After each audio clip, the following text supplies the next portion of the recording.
Welcome to Crushing Kayfabe. My name is Jason Garish, and thank you for tuning in. Whole lot going on this week, I should say. WrestleMania coming up this weekend. Obviously, the biggest deal in wrestling right now. So let's get going. Before I get too crazy, though, I'd like to send prayers and thoughts out to Foster Monroe. Was former tight end for the Raiders, and was doing a physical with the New Orleans Saints, and was discovered that he had non-Hodgkin's lymphoma. So prayers and thoughts going out to him. Really sad, but he's going to take a year off to fight it, and we hope that he fully recovers and is back doing his thing. I always liked him. He was a pretty solid tight end, so prayers going out to him and his family. Like I had mentioned before, WrestleMania this weekend, April 1st and 2nd. Obviously, the biggest deal in wrestling of the year. I mean, I can't really think of too much that's bigger than that. So let's run down the card a little bit. I mean, we got a match that everyone's looking for, which I had heard is going to finish out the first night. It's going to be Roman Reigns versus Cody Rhodes. My prediction on that, I really think that Cody's going to take it off of him. I mean, they've surprised me so much with this storyline. I don't know anymore. I mean, there's a lot of different ways they can go with this. I think Cody's going to take it off of him, and I think that the Usos are going to lose the tag team championship. I think that there might be some other aspects involved in this. I wouldn't be shocked if The Rock makes a surprise appearance, seeing as how he's going to. I shouldn't say he. The WrestleMania is going to be in Hollywood. It would only kind of make sense since he's the largest grossing movie star there is, kind of thing. So. It would kind of make sense for him to make an appearance somehow or other and to interact with the head of the table, Roman Reigns. Would really only make sense. So I wouldn't be shocked if he has some kind of interaction with him. I think Cody's taking the belt. I think, like I said previously, I think Kevin Owens and Uso Uso, sure. Sami Zayn is going to take belts off the Usos. I think this is going to cause a collapse of the bloodline, and I think this is going to send Reigns into a spiral even more. And I think it's going to eventually culminate with The Rock versus Roman Reigns, and I think that's what's going to happen eventually. I don't know if that'll be next year's WrestleMania or SummerSlam possibly, but I think that's going to happen eventually. I mean, I was watching Young Rock with my wife this weekend, and they had an interesting episode. I thought the timing was perfect, where they had Roman Reigns as a little kid showing up to watch wrestling with them. It was wild, and he told the other wrestlers to acknowledge him, and I think the Rock's line from that, or the actor portraying The Rock, I can't remember if he was the 15-year-old Rock or if he was older, but he said something effective of that's a match that can only be or worthy of WrestleMania, that type of thing, and if that's not foreshadowing things to come, I mean, I don't know what it is, but I think that's the eventual outcome. I think Rock is going to take on Reigns, but I think everybody in the bloodline is going to lose their belts. Do I see Solo Sikoa turning against Roman Reigns? I don't think so. I think it's more likely that Jey Uso would do it. It's weird. I don't know what to do with the storyline with Jey, because there's so many different ways, once again, that can go with that, and all of them make sense, and they've done a brilliant job. This is the best booking I've seen in a long time, really long time, possibly since I've been watching wrestling. They just have done a masterful job of storytelling. This whole bloodline feud thing. We've got Charlotte Flair versus Rhea Ripley. I'm really hoping Rhea takes the belt in this. I really do, because she is red hot right now, and she has just been brilliant in her role with the whole Judgment Day thing, and I'd like to see her get the belt. I think that would be great. I really do, and I think not the Bloodline, Judgment Day almost needs a belt to legitimize them a little bit more, and her getting the belt would be perfect. She has been brilliant in this role and has been awesome. Got Bianca Belair versus Asuka. This is going to be another great match. This is going to be a tremendous match. I think Bianca is going to retain, but I think Asuka is going to pull an absolutely brilliant match out of her. I think it's going to be great. We've got, like I had mentioned before, the Usos versus Sami Zayn and Kevin Owens. I think Kevin Owens and Sami Zayn is going to get their comeuppance, or going to get the belts, I should say, and the Usos are going to get their comeuppance. Brock Lesnar versus Omos. It's interesting. I think it'll be interesting to see a neat little spectacle. But I really don't. Two big guys in the ring is always interesting. You want to see them beat the hell out of each other. But it could go either way, because they could be trying to build Omos, and that's probably what they're going to do, is have him have the win over Brock, because Brock really didn't gain anything by winning over him. So really hoping they're going to use this to kind of start a new kind of version of the Hurt Locker, or Hurt Business, I should say. Maybe Bobby Lashley interferes and causes his loss. I don't know. I have hopes for this, but Brock has been phoning his matches in for a while now, and it really bothers me. So much talent there, and I mean, Brock versus Lashley was a gigantic letdown in my eyes, and I don't know where to go with this. Like I said, it depends on whether or not somebody can convince Brock to show up, I guess. Seth Rollins versus Logan Paul. I think this could very well be the match of the night. Logan Paul is good beyond his years and has put on a show every time he's been out there, and that could be a great match right there. I think Rollins is going to get a great match out of him. We have the U.S. Championship, Austin Theory versus John Cena. Ooh, I mean, the only one who should win this is Austin Theory, but Cena really ran him down in his last appearance in Boston. I don't know if that was just pandering to the crowd or what the deal was. I don't know who. I mean, I don't know if Cena was trying to go to a good promo out of Austin Theory. If that was his strategy, he did nothing but make Theory look a little bit weaker by saying that he loses either way, because that really just dismisses Austin Theory. I mean, I'm not going to say it was a bad promo from John Cena, but he really buried Austin Theory on the mic, and I think it's time for Theory to step up his game and deliver the promo of his life going into WrestleMania, because it didn't do a lot for Theory. I mean, you kind of knew this match was coming.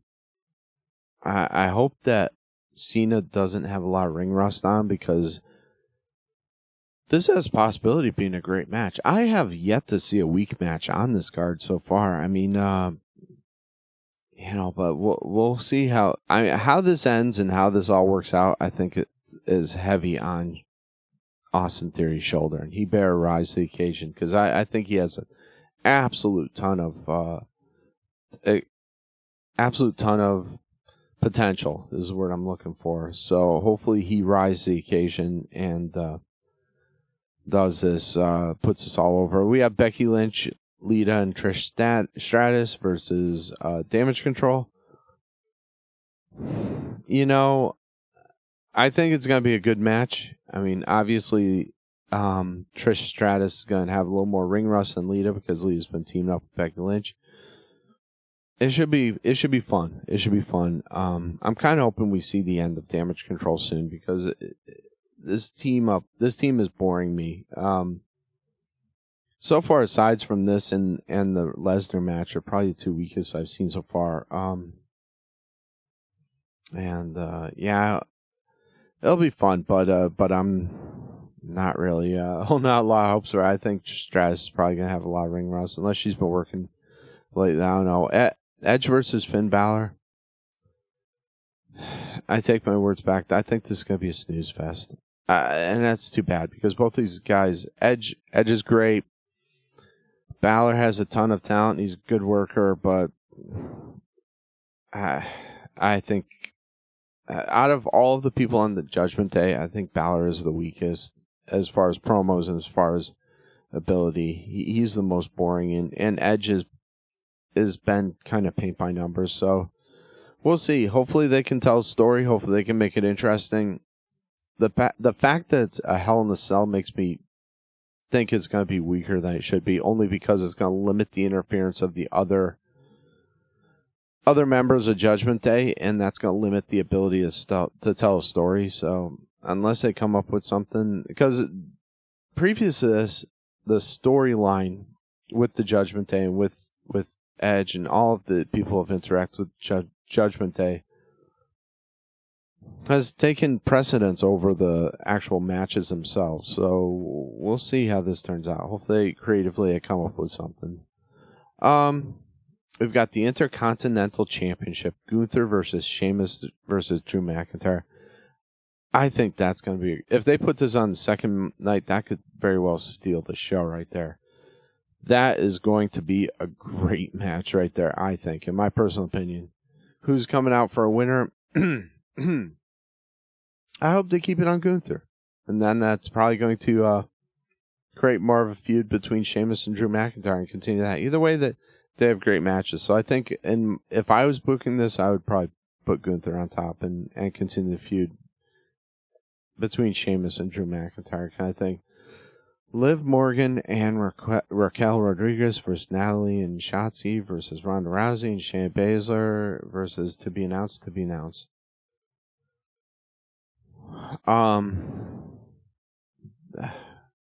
Who's the to be announced? Was that the? At least that's what it's showing here. That could be another snooze fest. I'm sorry. That nobody in that match really does anything whatsoever for me. I mean, Natalya is a great worker, and Raquel, I think, is a future great star, but Liv Morgan, Shotzi, Ronda Rousey, Shayna Baszler, there's too much in there that just doesn't interest me. I'm sorry. I think that one's going to be the low point. That's going to be the bathroom break for the night. I think that's not going to be good. Oh, jeez. Braun Strowman and Ricochet versus Street Profits and Alpha Academy versus the Viking Raiders. That's going to be snooze fest too, I think. That's just going to be a confusing mess, I think. Personal opinion. It's just too bad. That's going to be a bathroom break right there. I'll probably run out to either Taco Bell or go to the bathroom on that one. That's going to be not good. That's just my opinion. Which is sad because there's some talent in there, but I think it's going to be overshadowed by the likes of like Braun Strowman and the Viking Raiders. Viking Raiders have... I have no idea how to book them now. They just have sparked no interest in anyone. Dominic Mysterio versus Rey Mysterio. Obviously, Dominic has to go over in this. But that's going to be fun. I think that's going to be a good match. Rey needs to put Dominic over. That's going to be that's going to be a good match. I think that's going to be fun, especially with Rey going into the Hall of Fame and everything. I think there's Judgment Day is going to come into play at some point with this, and I think that's going to be a fun match. Rey will make it interesting. Rey will put Dom over and make him be more of a star, I think. It amazes me kind of that they didn't try and make this into some kind of retirement match or something. Obviously, we have tonight's show on Monday Night Raw, and we have SmackDown, so that could very well happen. But that's going to be interesting. I think there's going to be more at stake than what they've led us to believe. Because Ray's being inducted, I think he's going to go out on his back the way that traditional wrestling star would, and he's been the greatest luchador of all time. I can't dispute that, and he's done a lot for other people's careers, and he's been very unselfish in doing so, because he's always played the underdog. He's always been spectacular, and he's always been great. So I think he's gonna put Dominic over in this and make him look like a ginormous heel that he is, and make the Judgment Day look really good. Now, there's been a lot of speculation about what's going to happen with Bray. I don't know if any other matches have been announced. I haven't seen anything. But Bray's last... I'm a huge Bray Wyatt fan. Let me preface everything with that. But, man, the last few things that Bray has done has fizzled and just been horrible. He's lost all the momentum that he had. He's lost all the steam that he has had. And that's a shame, because I really was looking forward to Bray coming back, and I really, really like Bray a lot. And then getting the nod and the passing of the torch from The Undertaker, I thought he would take that and carry it and run. There's a lot of speculation out there that he has an injury, or that there's creative differences. I can believe creative differences because, like I said, a lot of stuff lately has been absolutely horrible. If he has an injury, does that restrict him from doing like a theatrical, cinematic match? Don't know the nature of his injury, if he has one. We don't know. WWE's been really tight-lipped about that. I haven't seen anything officially announced. So we'll see there. Whether or not he has a match, I think it's too late to build anything for a match. Don't see that coming.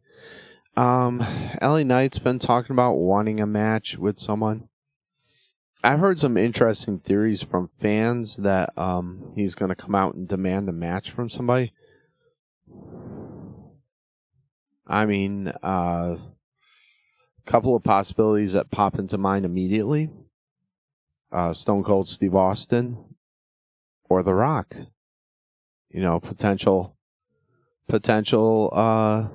opponents for him. And obviously LA would put them over in a heartbeat and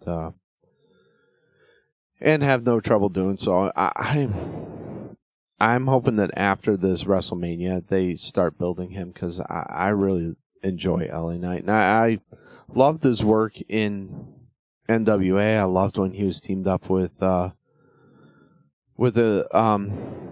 Cowboy. I really, really would like to see them push him to the moon back. I'm not sure what his age is. He's getting up there. He's not a young pup. I mean, he can't be that young. Let me search it real quick here. But let's see. It's not showing. Where the heck is it? But he's getting up there. If I'm not mistaken, he's not a young chicken anymore. And spring chicken, I should say. 1982. So he's what, 40, 41? He's gonna be 40 this year, I believe, if I'm not mistaken. So they better pull the trigger on him real quick. He's because he's at the prime right now. Because man, can that guy talk, and he can go too. So I'm hoping they do something with him real quickly.